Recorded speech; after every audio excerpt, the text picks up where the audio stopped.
पूरी दुनिया थी। माधव दास रोज किसी के खेत में मजदूरी करता, जो मिलता उसी से घर चलाता।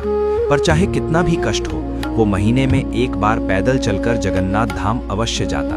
उसके पास न चढ़ाने के लिए भोग होता, न दक्षिणा के लिए धन। वो बस मंदिर की सीढ़ियों पर बैठकर प्रभु को निहारता और मन ही मन कहता, नाथ, मेरे पास कुछ नहीं, पर जो है वो आपका ही है। एक वर्ष गांव में भयानक अकाल पड़ा, काम बंद हो गया।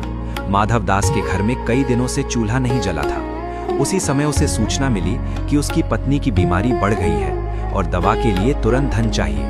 माधव टूट गया। उसके पास एक ही वस्तु बची थी, अपनी माँ की दी हुई एक छोटी सी चांदी की कटोरी, जिसे वो वर्षों से संभाल कर रखे था। वो कटोरी उसके लिए अमूल्य थी, पर उस रात उसने निर्णय लिया। वो कटोरी लेकर पैदल पुरी पहुंचा।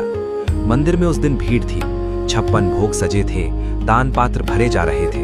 माधव दास चुपचाप एक कोने में खड़ा रहा।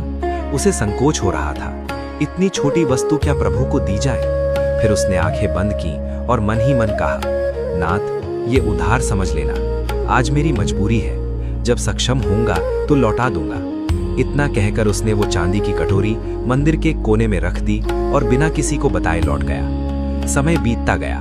माधव की पत्नी तो कुछ समय बाद चल बसी, पर उसका बेटा किसी तरह जीवित रहा। माधव दास जीवन के संघर्ष में डूब गया। उसने कभी उस कटोरी का जिक्र नहीं किया, न कभी मंदिर जाकर कुछ मांगा। वर्षों बाद वो वृद्ध हो गया। एक दिन वो भी संसार छोड़ गया, ये सोचते हुए कि प्रभु से लिया गया कर्ज वो लौटा नहीं पाया। पर जगन्नाथ महाप्रभु भूलने वालों में से नहीं है।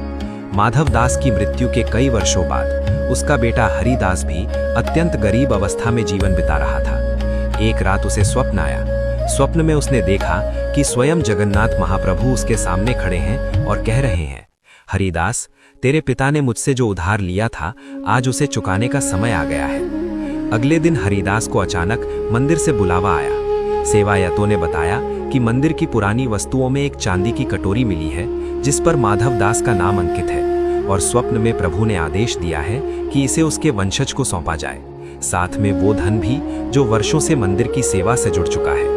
हरिदास के हाथ में जब वो कटोरी और पर्याप्त धन आया, तो उसकी आंखों से आंसू बह निकले। वो समझ गया कि ये केवल कटोरी की वापसी नहीं है, ये उसके पिता के विश्वास का फल है। उसने मंदिर के द्वार पर दंडवत करते हुए कहा, नाथ, आपने तो सूद समेत कर्ज लौटा दिया। उस दिन से पूरी धाम में ये कथा प्रचलित हो गई कि जगन्नाथ के यहाँ दिया गया कुछ भी कभी व्यर्थ नहीं जाता। यदि तुरंत फल ना मिले तो समझ लेना चाहिए कि वो प्रभु के खाते में जमा हो गया है, और जब लौटता है तो पीढ़ियों का भाग्य बदल देता है। इस